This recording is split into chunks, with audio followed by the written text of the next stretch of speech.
اداکارہ ابھی وہ دروازے کو پھلانگنے ہی والی تھی کہ پیچھے سے آواز آئی، نمشا۔ اس نے باہر رکھا ہوا قدم واپس لیا اور آواز کی طرف مڑ گئی۔ نمشا یار، وہ مجھے کچھ پیسوں کی ضرورت ہے، وہ سر نے نا ایک نیا پروجیکٹ دیا ہے، اس کے لیے کچھ چیزیں چاہیے۔ باسط نے اس کے رکنے پر وضاحت دی، بھائی تم امی سے لے لو نا، میرے پاس تو صرف 500 روپے ہیں۔ نا میری توبہ، کل لیے تھے نا 1000، پوری رات تک سناتی رہی ہیں اور ابھی بھی منہ پھولا ہوا ہے۔ اچھا یہ تم لے لو، چلو مگر مجھے کچھ دور تک تو چھوڑاؤ، مجھے آج کچھ زیادہ ہی دیر ہو گئی ہے۔ وہ آپ ہی بائک نعمان لے کر گیا ہے، اس کی طبیعت خراب ہے۔ اف باسط، میں کیسے؟ نمشا آپ ایسا کریں، بڑی سڑک تک جائیں، وہاں اس وقت رکشے ملتے ہیں، مجھے تو دیر ہو رہی ہے، میرے دوست انتظار کر رہے ہیں، پروجیکٹ میں زیادہ دن نہیں ہے، اور ہاں جیسے ہی مجھے جاب مل گئی نا، آپ کے سارے قرض اتار دوں گا، بس آپ کل کی طرح بریانی لانا نہ بھولیے گا، اور اس کے ساتھ یہ جا وہ جا۔ باسط بات سن، میرے پاس مزید، اس نے کہنا چاہا مگر وہ تو کب کا جا چکا تھا۔ اس نے بے بسی سے انگارہ برستے سورج کو دیکھا اور پھر اپنے پھٹے پرانے جوتوں کو دیکھا اور واپس پلٹتا ہوا قدم دہلیز کے اس پر رکھ کر تیز تیز مگر احتیاط سے جانے لگی۔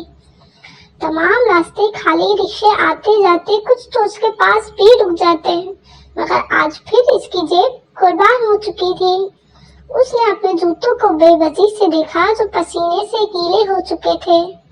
وہ کمزور نہیں پڑنا چاہتی تھی، وہ ایک اداکارہ تھی، اپنے جذبات کو چھپانے کا ہنر جانتی تھی، مگر کبھی کبھار تھوڑا سا رونا بہتر ہوتا ہے، اپنے دل کو ہلکا کر کے مزید بوجھ کو اٹھانے کے لیے تیار کرنا بہتر ہوتا ہے، ایسا وہ سوچتی تھی۔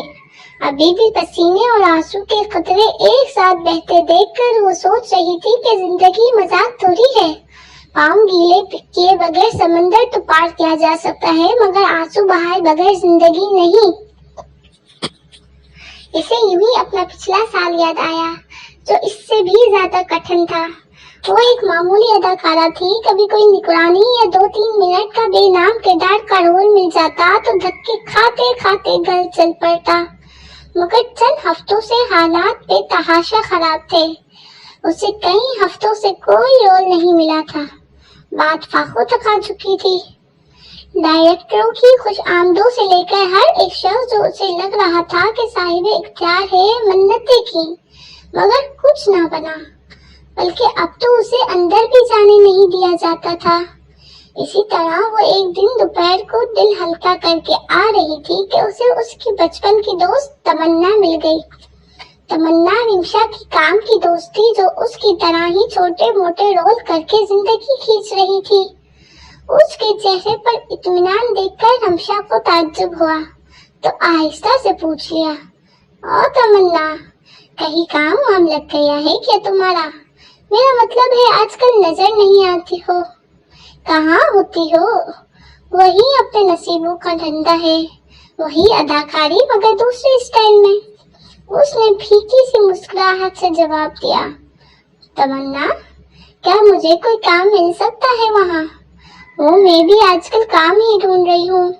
اس نے آس بھری نظروں سے تمنا کو دیکھا۔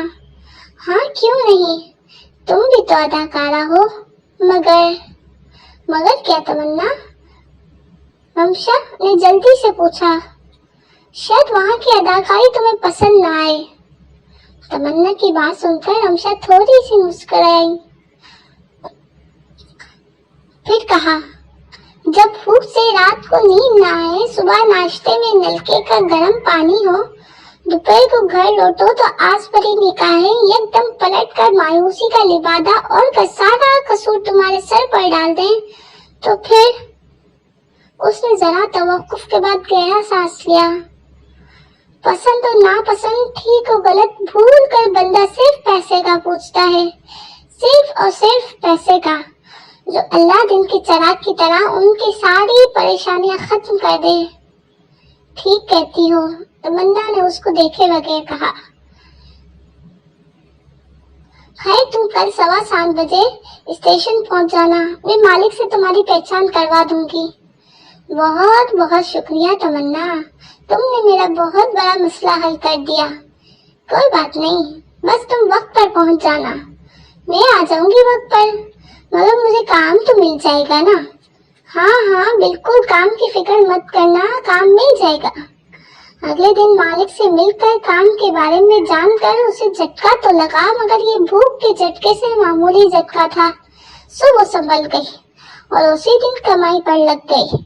उसकी कमाई का 40% हिस्सा उसे मिलता और बाकी 60 उसके मालिक को। शुरू दिन में उसकी कमाई कम थी, लेकिन बहुत जल्द वो काम सीख गई और जल्द ही काफी कमाने लगी। अब तो मालिक भी उसकी तारीफ करता था। अपनी मतलूबा जगह पहुंचकर उसने पिछले साल की यादें वापस रख दी और बंगले के अंदर दाखिल हो गई। उसकी सांसें बेहाल हो चुकी थी और गर्मी और पसीने से बुरा हाल था। सब काम वाले अपने काम पर जा चुके थे। वो अंदर आई तो शाहकार जो मेकअप आर्टिस्ट था अपनी चीजें समेट रहा था। अरे रिमशा, आप इस वक्त? उसने घड़ी की तरफ देखा। शाह भाई, पानी पिला दे। शाहकार ने जल्दी से पानी का गिलास उसे थमाया। वो एक ही सांस में पानी का गिलास खत्म कर चुकी थी। आप ठीक तो हो रिमशा? ऐसा लग रहा है पैदल आई हो। नहीं शाह भाई, मैं ठीक हूँ, बस वैसे ही लग रहा है। आप जल्दी से मुझे तैयार कर दे, वैसे भी काफी देर हो चुकी है। लेकिन अगर आज तबीयत ठीक नहीं थी तो छुट्टी कर लेती। नहीं शाह भाई, मैं बिल्कुल ठीक हूँ। वो उठकर ड्रेसिंग टेबल के पास आई और शाहकार ने दोबारा से अपना केस खोला और जल्दी जल्दी रिमशा का मेकअप करने लगा। 20 मिनट के बाद रिमशा बिल्कुल तैयार थी। वो उठ गई और लॉकर से अपना मखसूस लिबास उठाकर वॉशरूम चली गई। थोड़ी देर बाद वो निकल आई तो शाहकार अभी तक खड़ा था। आप जाएं शाह भाई, मैं चली जाऊंगी। आओ, मैं तुम्हें माल रोड तक छोड़ाता हूँ, वहाँ कोई मेला सजा है, आपकी अच्छी कमाई हो जाएगी। नहीं भाई शुक्रिया, मैं खुद चली जाऊंगी, उसने नजरें चुराते हुए कहा। बातें ना बनाओ, वैसे भी आधा दिन गुजर चुका है, कहाँ फिरोगी? मैं आपको दूसरे रास्ते पर लाकर छोड़ दूंगा। मगर छोड़ो, आओ जल्दी। वक्त को देखकर उसे शाहकार भाई की बात माननी पड़ी। अच्छे से चादर ओढ़कर वो उसके साथ बाइक पर बैठ गई। वाकई मेले में काफी रौनक थी। वहाँ से कुछ दूर ही उसने चादर उतारकर थैले में डाली और कमाई पर लग गई। बहुत तेजी से पोशीदा थैला पैसों के मुड़े तुड़े नोटों से भरने लगा तो इसका दिल भी खुशी के मारे उछलने लगा। शाम के साए फैलने लगे तो उसने वापसी का इरादा लिया। 2-3 बार पुलिस ने रोकने और तलाशी लेने की कोशिश की, मगर वो मालिक का ब्लू पास उन्हें दिखाती तो वो लोग कमीनी हंसी हंसकर पीछे हट जाते। वो जानती थी कि मालिक शहर का सरगर्म माफिया है और पुलिस को हर माह अच्छी खासी रकम बतौर निवाला मिलती है। इसका ब्लू पास न सिर्फ उसकी पुलिस से हिफाजत करता है बल्कि शहर के गुंडों से भी उसको बचाता है। बेखबर है तो सिर्फ मासूम शहरी। मालिक से कहना कभी महफिल में हमें भी दावत देना। एक पुलिस वाले ने पीछे से आवाज लगाई, मगर वो अनसुनी करके आगे बढ़ गई। सुबह की निकली शाम का अंधेरा गहरा होने को था तो पेट ने मजीद बर्दाश्त करने से इनकार किया तो वो एक समोसे के ठेले की तरफ बढ़ गई। भाई सुबह की भूखी हूँ, अल्लाह के नाम पर एक समोसा खिला दे, अल्लाह मालो अयाल में बरकत डाल दे। समोसे वाले ने एक उचकती नजर उस पर डाली और अखबार के एक टुकड़े पर समोसा रखकर उसके सामने रख दिया। और जमाल चाचा, इतनी हट्टी कट्टी लड़की और एक समोसा? आप 2 समोसे और दें, पेमेंट मैं करता हूँ। रिमशा को ये जानकर झटका लगा था कि 10-10 और 20-20 रुपए जो वो हाथ फैला कर मांगती थी वो किन प्रोजेक्टों पर खर्च किया जा रहा था, मगर जैसा कि वो अदाकारा थी सो वो जज्बात छुपा गई और वैसे भी वो पहचानी नहीं जा रही थी। जमाल चाचा कितने हुए? बासित बाबू 500 रुपए। ये लो जमाल चाचा 500 रुपए। उसने 500 का नोट जमाल चाचा की तरफ बढ़ा दिया। 200 तो बासित जैसा, वाकई यारों का यार है बासित। और बासित का सीना खुशी से फूला जा रहा था। इससे बेखबर के पास खड़ी फकीरनी आंसू बहाना शुरू कर चुकी थी ताकि मजीद बोझ उठाने के लिए दिल तैयार रहे। रिमशा ने एक रक्षी को इशारा किया और मालिक के बंगले का पता समझा दिया। उसे जल्द से जल्द अपना 40% लेकर घर जाना था। और हाँ, रास्ते में बासित के लिए बिरयानी भी तो लेनी थी।